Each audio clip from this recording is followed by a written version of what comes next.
Welcome, everybody. Thank you so much for joining us. Thank you to the Dwex, to Gloria and Jamie for hosting. And today's class is Leilu Nishmat, Gloria Bat Rachel, and Irit Bat Raya, and any other names for Fu'ad Shalema that anybody wants to add. That was a good time to put them in. Today is Erev Rosh Chodesh. So tonight begins a new Hebrew month. We begin the month of Kislev. We have a 2-day Rosh Chodesh. And first, I want to speak just for a moment about Rosh Chodesh as just a very special time for women. I don't know how many people are aware, but the rabbis tell us that Rosh Chodesh was a day on the calendar, or a dozen of those days, that were given specifically for women to elevate themselves, more so than men. Of course, men observe Rosh Chodesh as well, but in the aftermath of Bnei Israel performing Chet HaEgel, the sin of the golden calf, the rabbis tell us that women did not participate in that grave error, that grave sin that the Jewish people did. In fact, they were the ones rebuking their husbands, telling them, we're not going to give you our gold and our jewelry to go ahead and to make this golden calf. And the men did it on their own.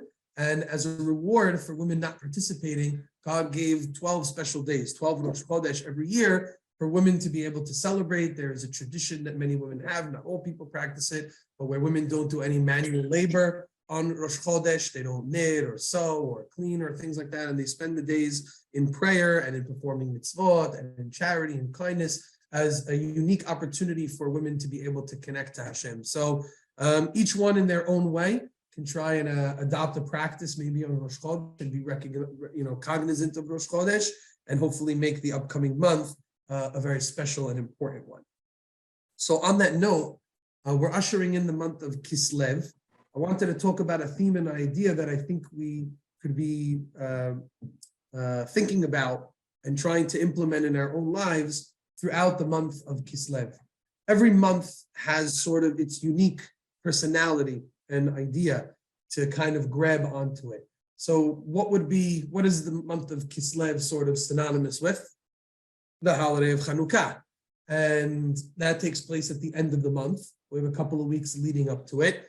What would we say is perhaps the biggest takeaway, the biggest message, the biggest idea that the holiday of Chanukah, and by extension the entire month of Kislev, can kind of implement into our lives, can kind of be important for us to take? A midat hachodesh, as it was, a sort of character trait of the month. What would you say is the thing that maybe the month of Kislev would be known for, if it's in fact synonymous with the holiday of Chanukah? Why do you say hope?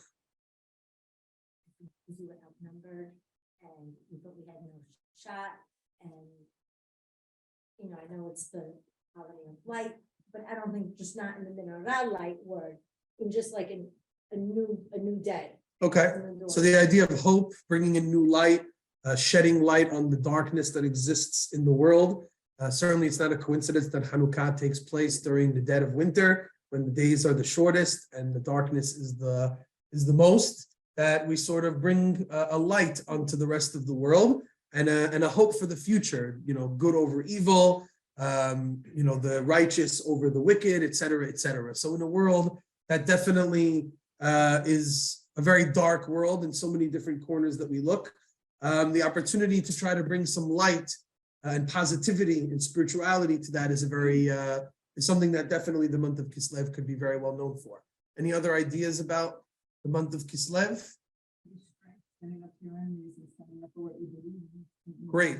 So strength, standing up for our enemies, against our enemies, emunah in Hashem. It's a time of miracles. It's a time of the supernatural, right? Certainly every holiday has its own unique characteristic, its own idea to kind of grab from it. And the holiday of Chanukah is a holiday of miracles. Right?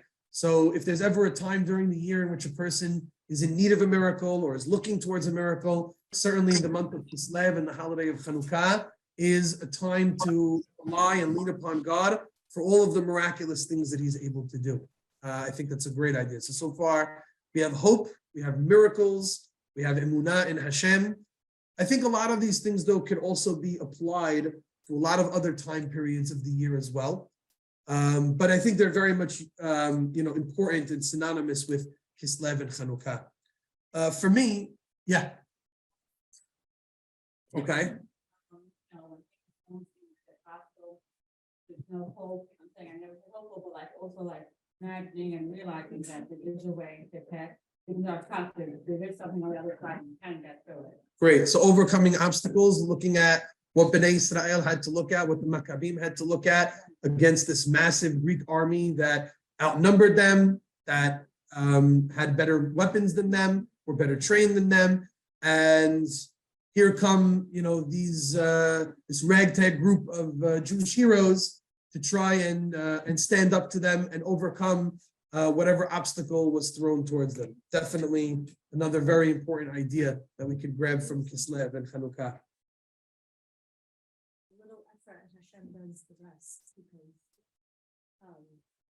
you only had a little oil, and instead of saying, "Oh, this oil won't work, it's over," Right. Just give up. Right. Said we're still going to try. Right. Hashem takes it. Just putting your best foot forward, even though it doesn't seem like it's going to do much, and then letting Hashem sort of take the reins from there, right? And we know that that's how miracles happen. Miracles, generally speaking, of course, God can do anything, but we tend to find many times that a miracle doesn't happen until somebody makes an effort to do something, right?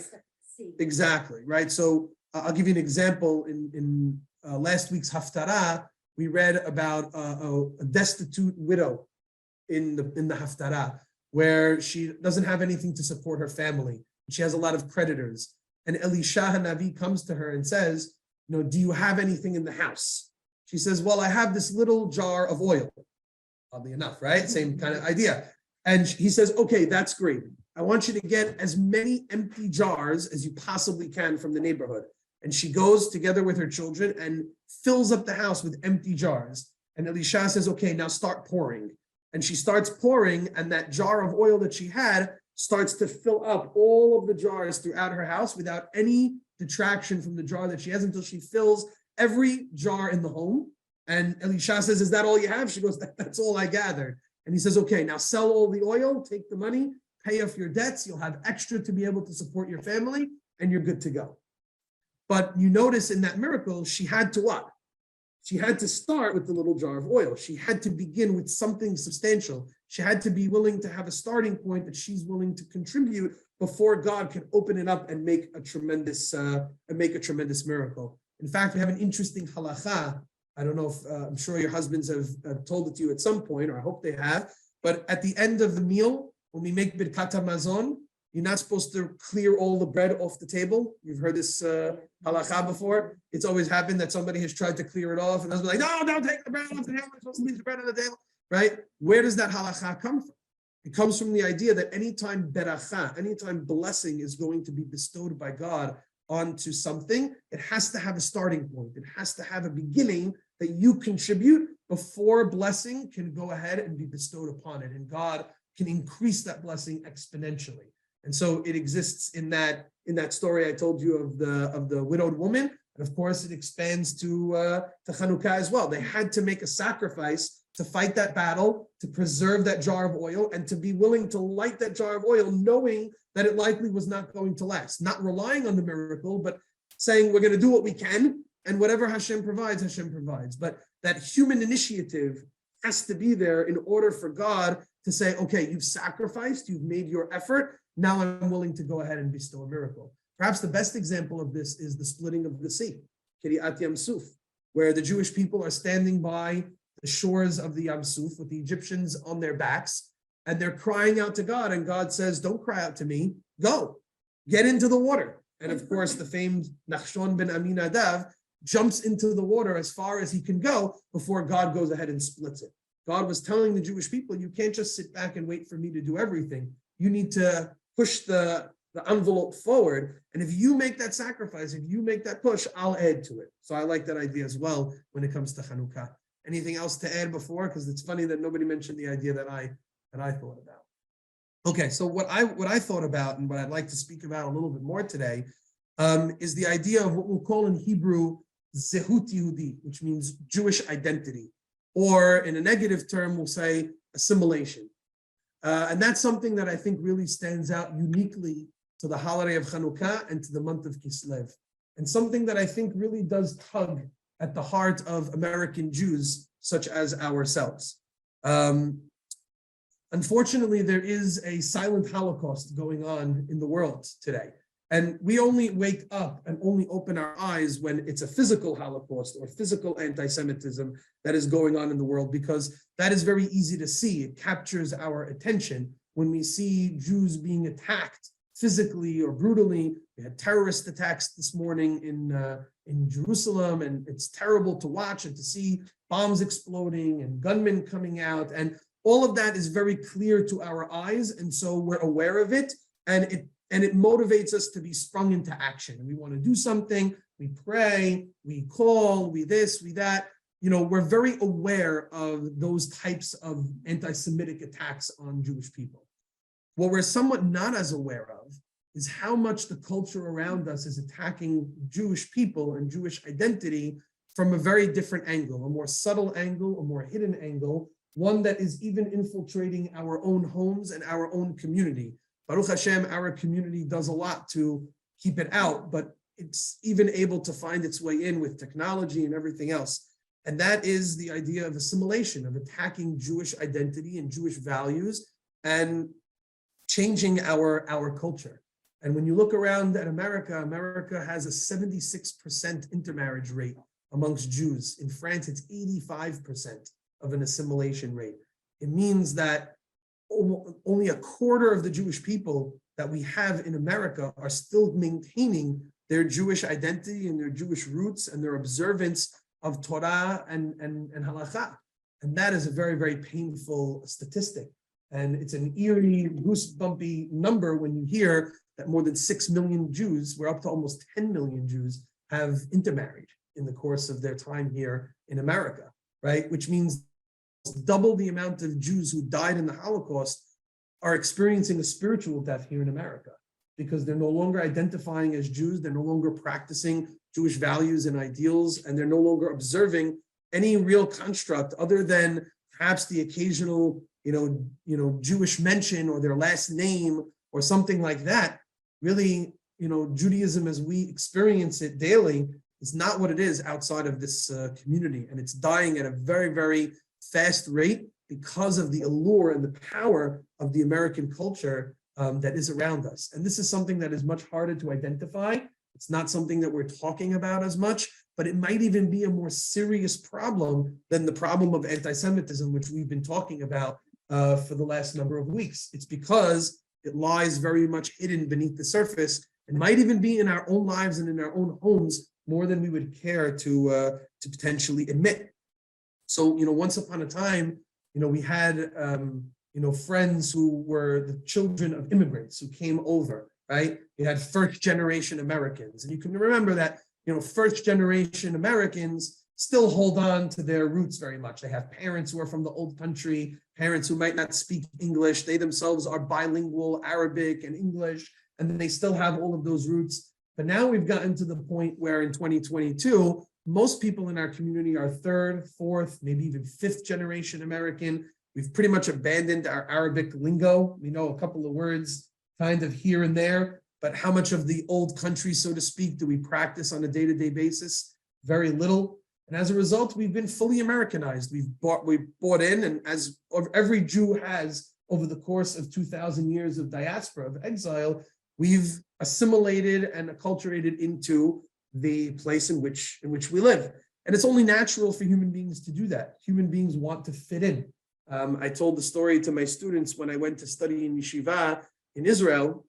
This might be hard to believe, but I studied in an Ashkenazi yeshiva. There were 140 some odd students in the school. And there were maybe 7 Sephardic students, and the rest of the students were all Ashkenaz. And, a few months in, I abandoned my Sephardic mivtah, my Sephardic way of pronunciation, because there's 135 students. They're all speaking, Shabbos and Yom Tov and Good Day and Good Vacht and this, and I picked up on all that. And my grandmother was Ashkenaz also, so I was like, I'm a quarter Ashkenaz. It's okay. I can go ahead and do that, right? But 2-3 months in, that's it. When I learned, when I prayed in my mivtah because that's just what I was used to. But when I conversed with other people in the yeshiva, when I talked with the rabbis, when I studied with the other students, I studied totally in an Ashkenazi lingo. And I remember meeting up with a Sephardic friend who was learning in another yeshiva, and he's like, what's going on? I never heard you speak like that. I'm like, well, that's how, everybody in yeshiva speaks. That's how that's how they talk. It's like, I don't know about that. Like, I feel like, it's not right. Like, you should hold on to who you are. And I ignored him and I went about my business, because ultimately we all want to fit in. Something as simple as that. We all want to just fit in. I don't want to be the different Sephardic kid who talks, who's weird to learn with. I'm just going to blend in with everybody else. That's what human beings naturally tend to do. It wasn't until I finished my year that I started to realize when I got home that, this is not going to fly for my parents, for my family, for my community. And part of me was almost felt guilty. Like, why did I give that up so quickly? Like, why wasn't I proud to speak the way that I spoke, to learn the way that I learned, and to maybe teach them a little bit about what it was. So I've always regretted that to a certain degree, but it also taught me the power of blending in, fitting in. And human beings are obsessed and always have a power of wanting to fit in. And so that's why when we come to America and we try to adopt the American dream, we want to adopt the American way of life in as much as we can. And we ironically think that will avoid us anti-Semitism and being looked at. And we think that if we blend in, we'll kind of fly under the radar. Of course, we all find out that it's probably exactly the opposite. The more we try to blend in, the more the goyim of the world are like, no, you cannot blend in. You're still a Jew, right? And they target us and still try to go ahead and push us back. But assimilation is something that we're dealing with consistently. It's something that's plaguing the Jewish world. And I think it's something that we can make ourselves more aware of in this month. Because if there's any time in history when the Jewish people were most at a threat, believe it or not, I don't think it was the Holocaust. I don't think it was the Crusades. I don't think it was Haman. I think it was in the period of the Greeks. The period of the Greeks was probably the most dangerous time period in history when Judaism could have been totally lost. It's because the power of assimilation is far stronger than the power of persecution and oppression, right? Because when I know who my enemy is, when he's calling me out and targeting me and fighting me physically, I know where he stands, I know where I stand, and then Hashem will come and help me. But if my enemy says, we're not that different from each other, we're the same. I care about living, you care about living, I'm not going to harm you, I'm not going to do anything. Just be more like us. Like, why do you have to be so different? Why can't you fit in? And it starts to sound like, yeah, why shouldn't I do that? That makes a lot of sense. And slowly but surely, gradually over time, you start to compromise on one value, on one principle, on one idea. Just do this, just do that. It's not so bad. It's not so this. And before you know it, you turn around and you say, who am I? What is my identity? Am I really the person that believes in all of these things that came to this country in this exact way? Or am I somebody totally different because the culture around me has pushed me into that direction? And so the question that I ask is, why is it that assimilation or the culture around us is so powerful? How have you seen this happen, and what can we potentially do about it? I do think about that, and I think, is it also a possibility that the people that have been persecuted and are generations from that don't want to be persecuted anymore? They're not doing it to be necessarily abandoned because they want to fit in, but they just don't want to be killed and chased after. 100%. And the people that did come from that and didn't want that, sometimes they didn't even tell their kids that they were Jewish. Right. And that's where the assimilation. Yeah, and he's brings up a good point. It's not a coincidence that it seems as though the cycle goes, we go from a persecuted place to another place and we try to assimilate because we have all the trauma from all the persecution that we had from being different than everybody, that we try to be the same. But then it ends up coming back to haunt us and to bite us because we realize that we're accomplishing exactly what they tried in persecution. We're doing it to ourselves. We're become our own worst enemy. Not blamed, but it's something to be made aware of, right? Sometimes we think to ourselves, we look around and we say, oh, life is great, right? Life is, we're here, we're settled, nobody's attacking us, we have good businesses, we have good community, we have a lot of great things. And like I said, our community has done a really good job, perhaps more than any other community, and this could be attributed to many different factors. Well, why not? The question is, why not? Well, because we live a bit more of an insulated lifestyle. We very much protect ourselves outside to a degree.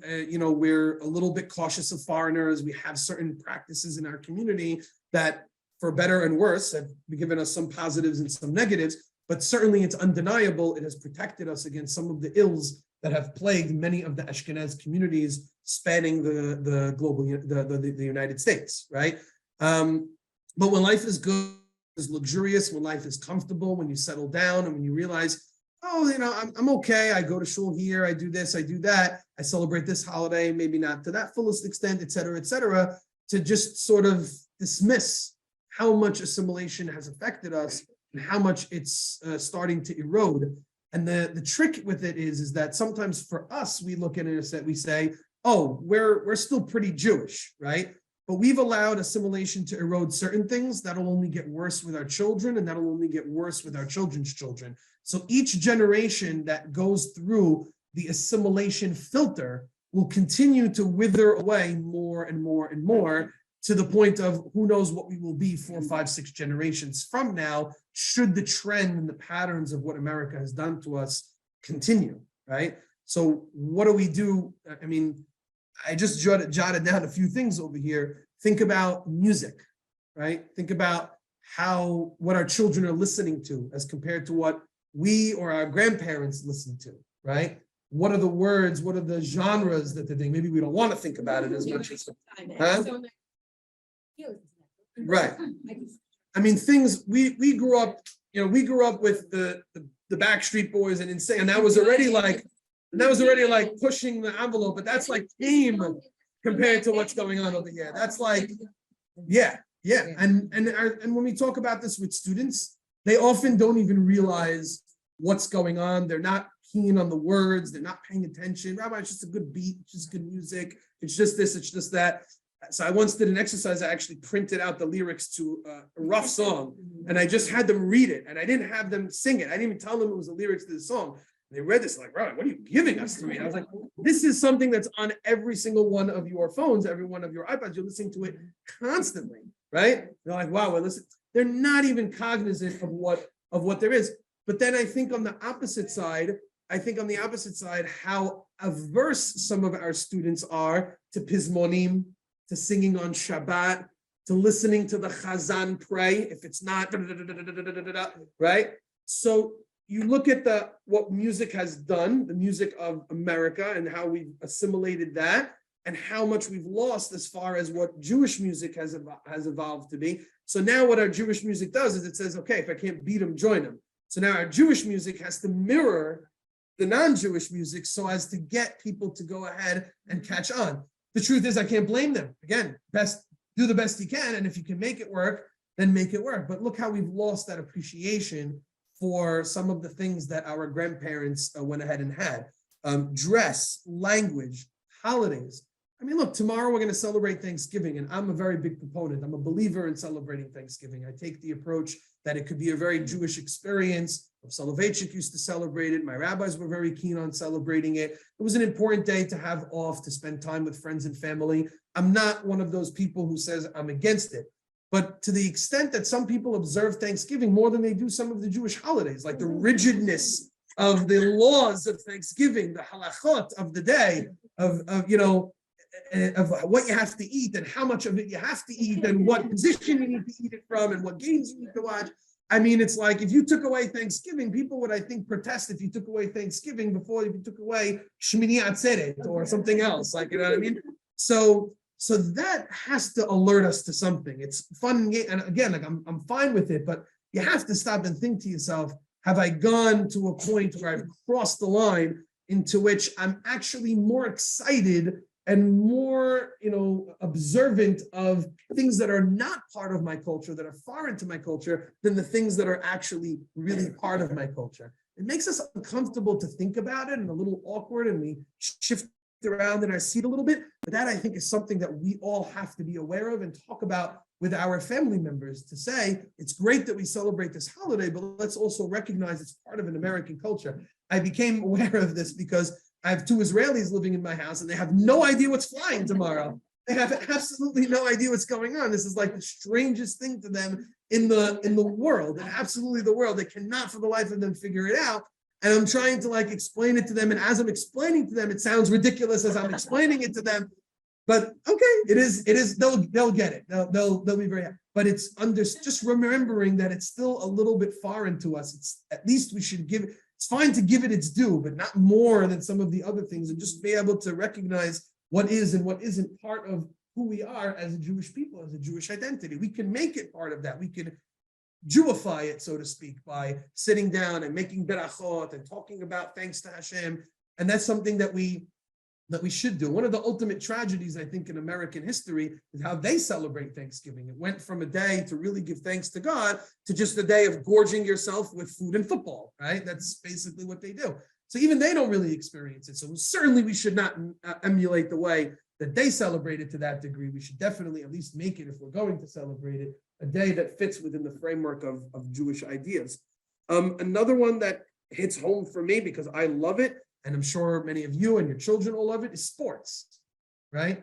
This is going to sound pretty crazy, but sports is really foreign to Judaism, right? Judaism doesn't really talk about sports and competition. It's Greek, huh? It's definitely an element of Bitul Torah to a degree.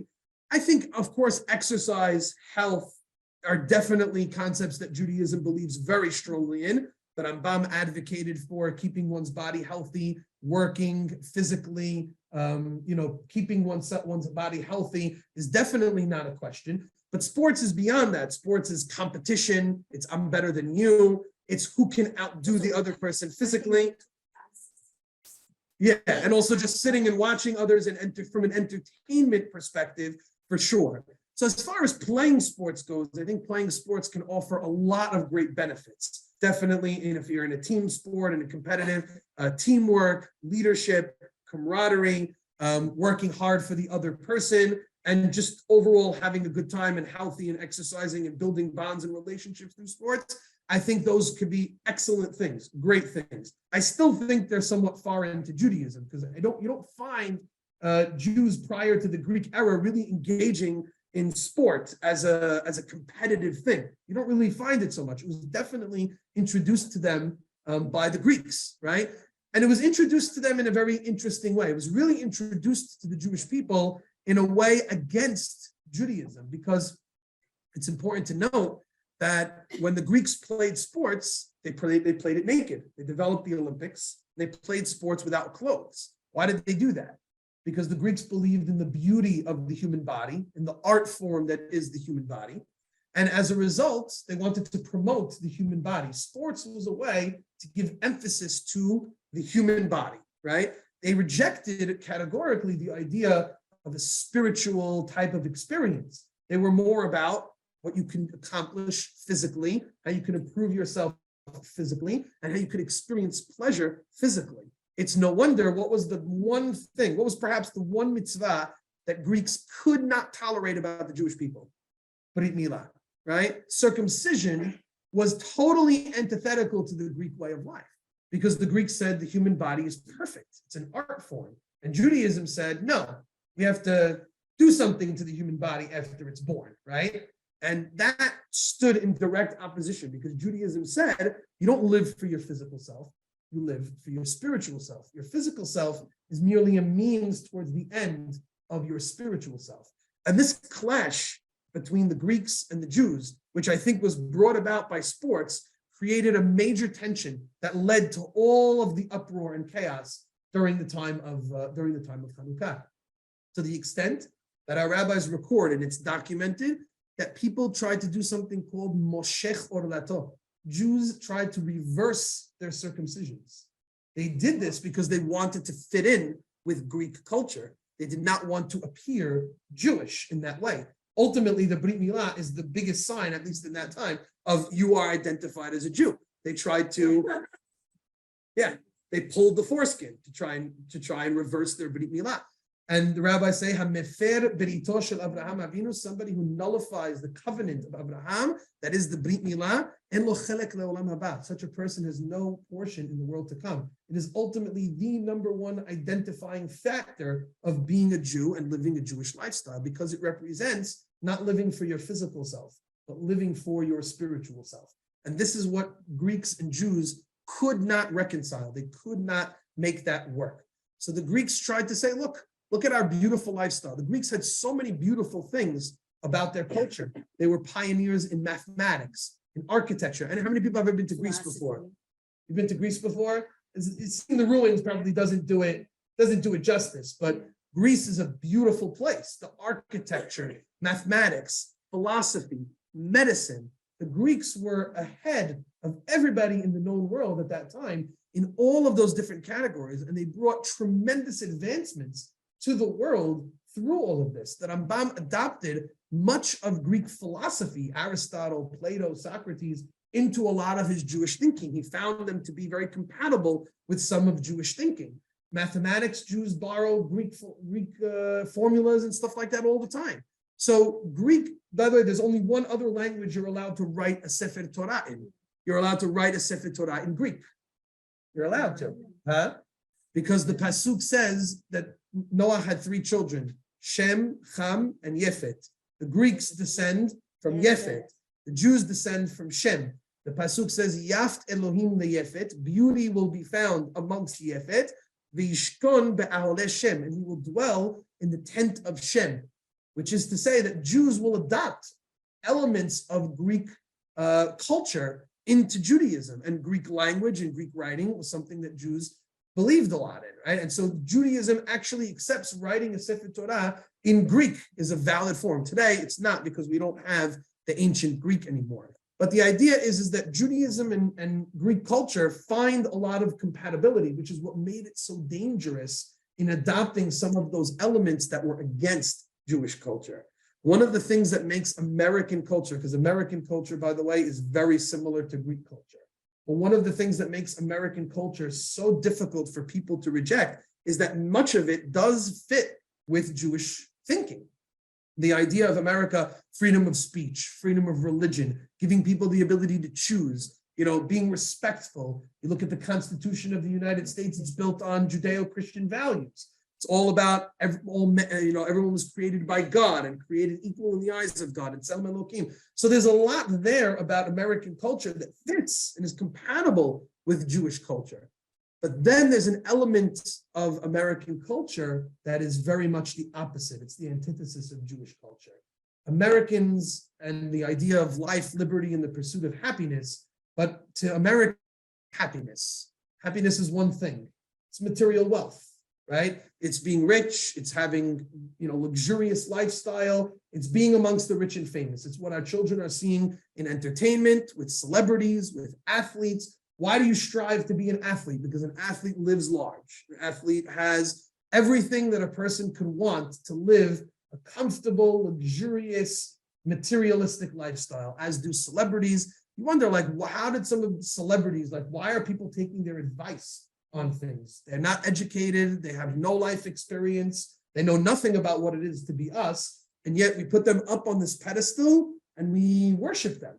Why? Why are we worshiping celebrities, right? That have nothing to them other than the fact that either they're very good looking or they can put a ball in a hoop, and as a result, they can make billions of dollars. That's why, because they're very rich, because they're very affluent, because they have a lot, and everybody wants to be that. That is what the American dream is ultimately built upon.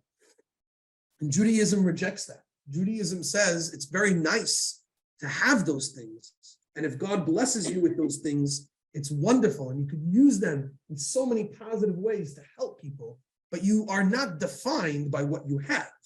Who you are as a person is not a number by your side. It's not the material wealth that you've amassed.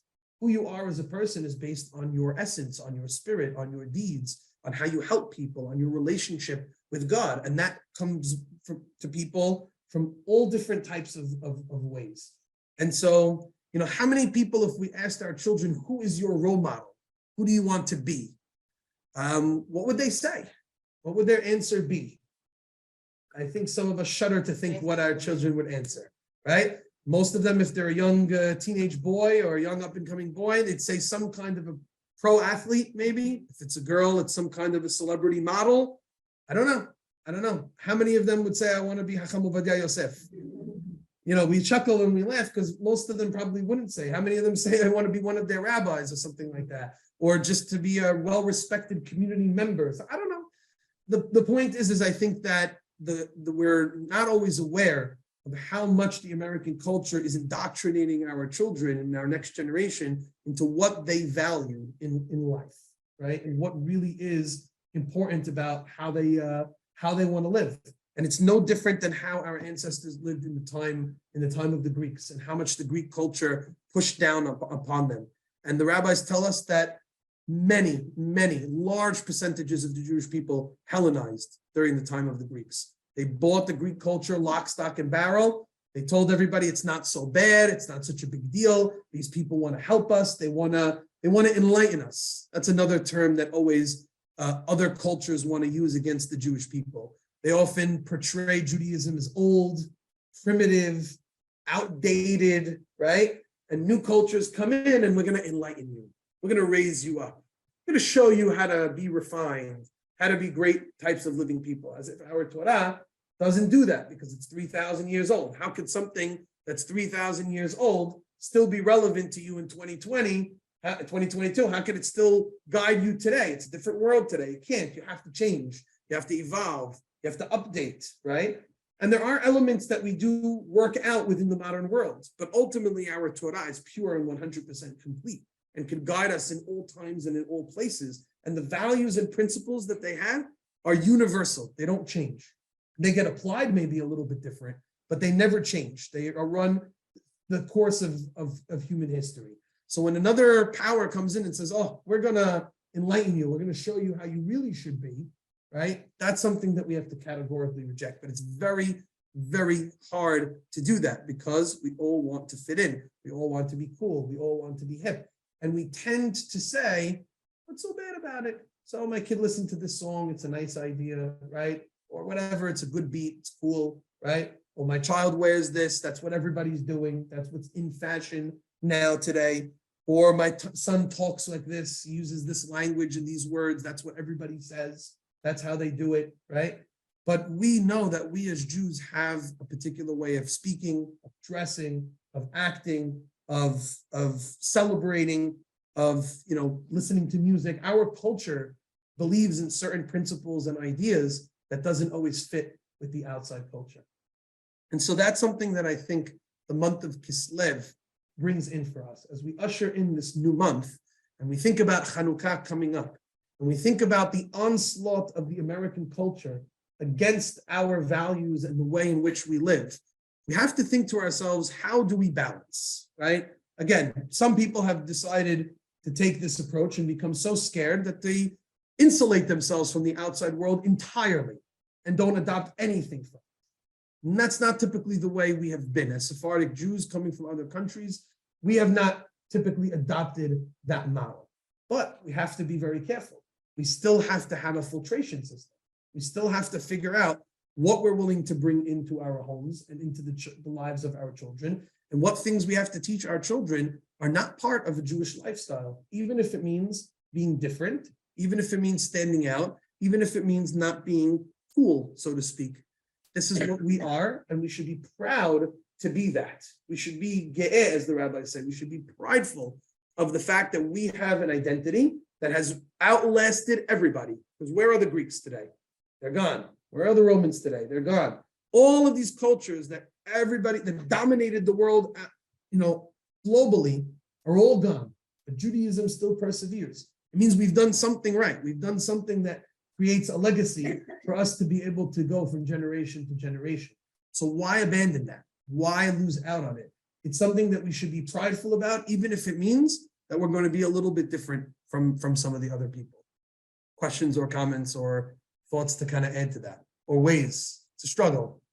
I see people not shaking their heads like it's very tough. I agree. It is very tough. I think sometimes it's hard because even within ourselves, I would say on the majority, we don't try to stand out. We live in a homogenous community, the school, we're not exposed to people who are very different. So if someone's 2% different, it's much more glaring, and it's much harder to stand out even in where we're safe. So, maybe that's where it starts, is teaching, ourselves, because it's hard even ourselves. I mean, if you look at all of us, myself included, we're all probably wearing similar clothing and driving similar cars and similar sneakers, and because we're all trying to be the same. But maybe that's where we can start, is teaching ourselves and our kids it's okay to stand out a little bit. It's Right. okay to, It's okay to be different. yeah. Yeah, absolutely. But also, I think it's about banding together to make the decisions in a united way.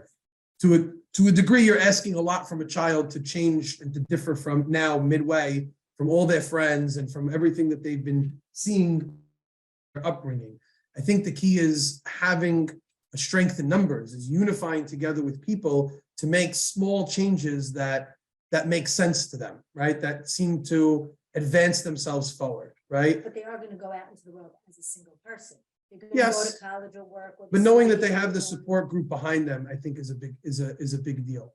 So like young teenage girls talk about, let's say, modesty, for example. So, it's very hard for one girl to make the decision that she might believe that modesty is a big virtue and they want to make that change. But if they have 5 or 6 friends or 12 friends and none of them are making that change, you're asking a lot from somebody like that. It's almost cruel in a way to ask them to do something different than all 12 of their friends and ostracize them from everybody else. But there might be a way to make strength in numbers, to find a group of people who all identify with something and make a small change that they could do in a support of each other. And if mothers, perhaps, in such an example, agree to do it together with their children and have a group together, then children don't feel as much pressure. Then they feel like this is normal. We can normalize certain things like that, right? In our community, if someone says, I only listen to Jewish music, they're looked at as very odd, right? Very strange. We can't hang out together because, how are we going to have fun? How are we going to? But if something could be normalized by a larger group of people, even if it separates them from others, then I think it's something that could become more of, oh, that is still in. That is something that people could do. Does that make sense? I think, yeah.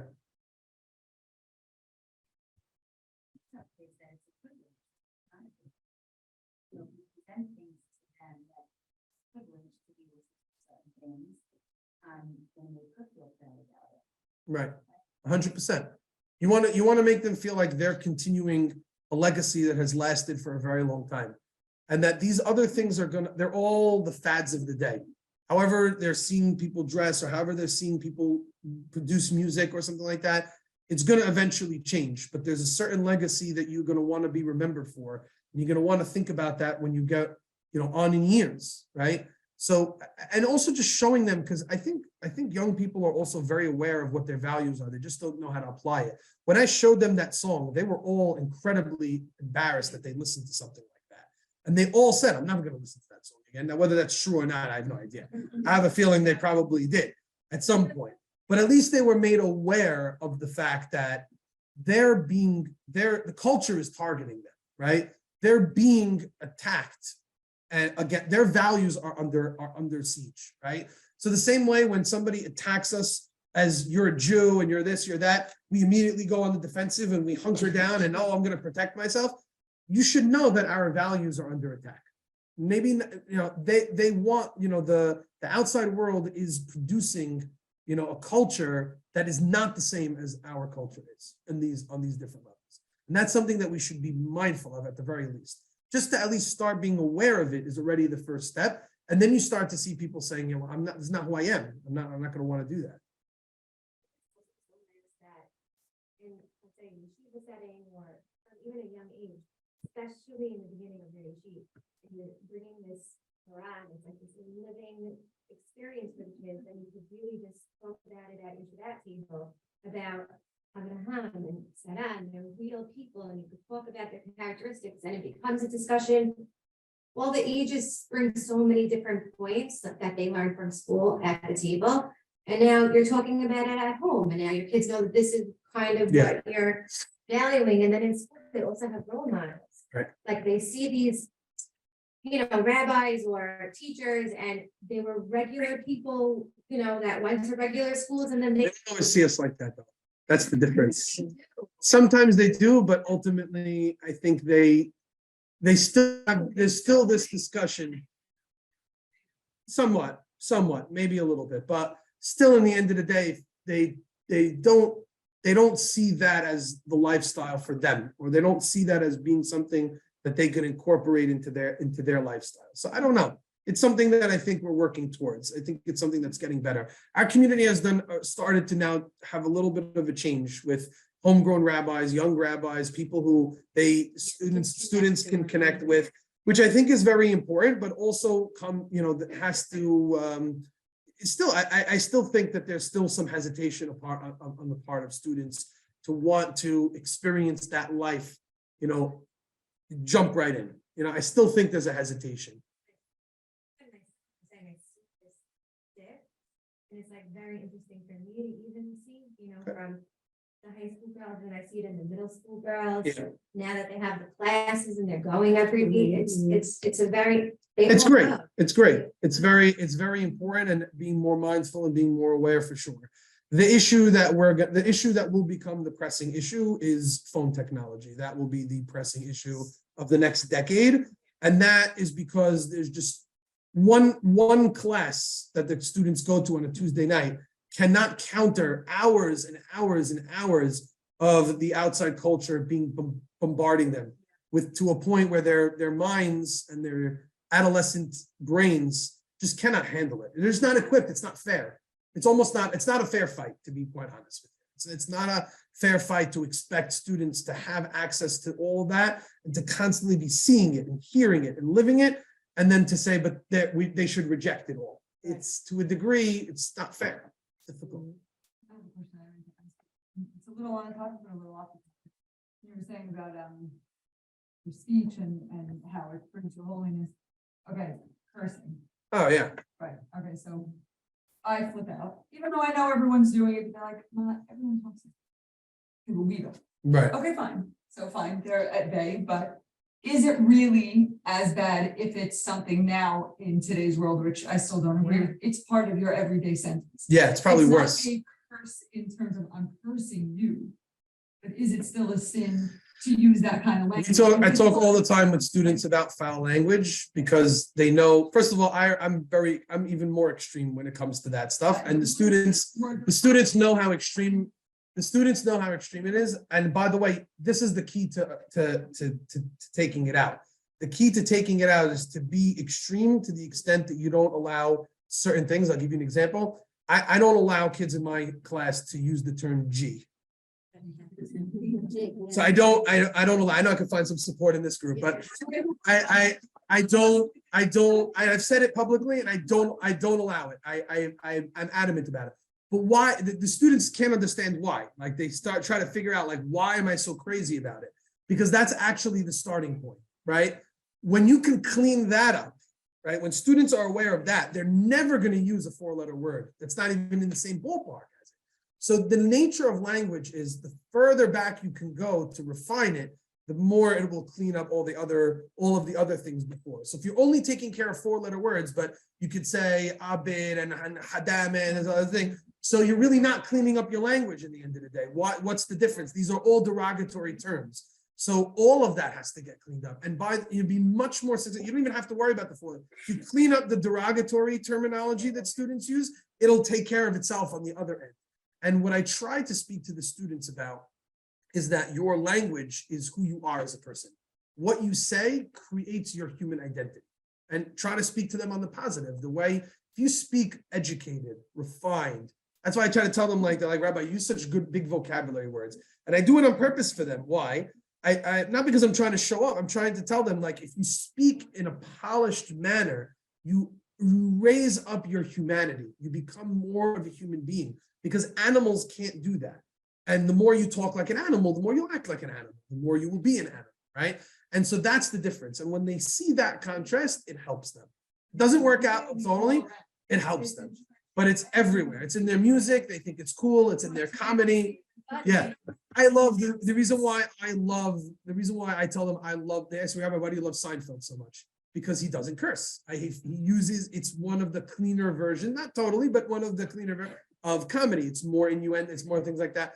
So it's not great. I don't love it. It's not like a badge of honor, but to a degree, I can't listen to a comedian curses. It's not something my ear can withstand. And I don't surround myself with people, and I don't want to talk with people who use foul language. It's just not something that my ear or my mouth can tolerate.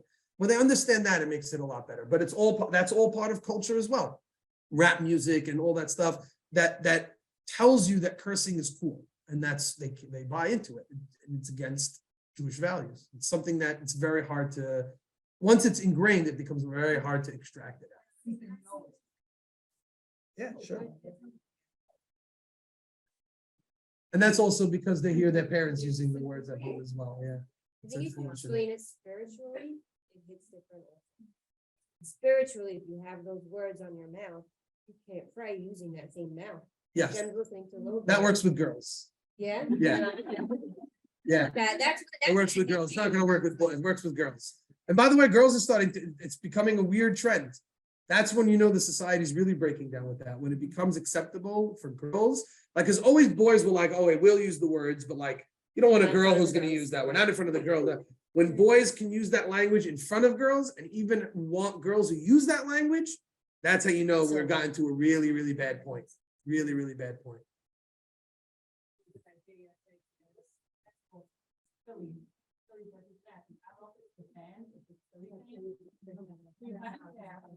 Never so mortified. Rough.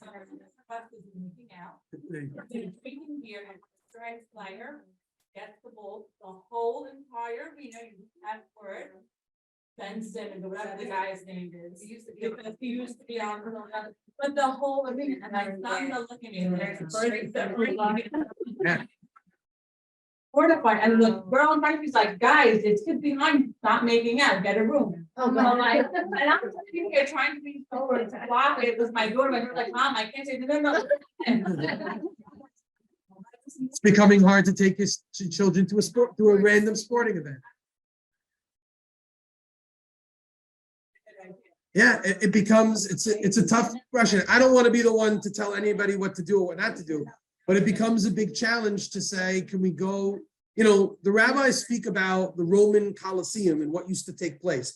And the rabbis used to say it's forbidden to go there because they were literally combating to the death, right? People were dying and people were killing each other as part of sport, right? Now it might become because you have to ask yourself, is this our culture? Is this what it's hard to just enjoy an entertainment value of something without getting that culture, embedded into you. And yeah, it's tough.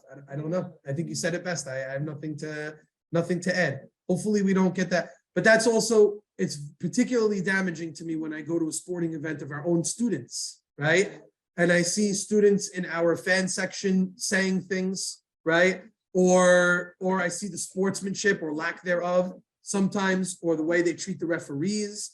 This is all this is the dark side of what sports can sometimes bring out, especially when we become accustomed to learning about how it takes place outside. So we have to put our own stamp on how the Jewish culture will engage in sporting events and try to keep that within our value system. But sometimes it just doesn't. Students are engaged much. Students are promoting and have a role model of an athlete who trash talks and who says bad things and is all about the name on the back instead of the name on the front. It becomes very hard. And that's starting to wither away at their sense of Jewish values within that. So something to think about. I think there's a lot of things you can take away.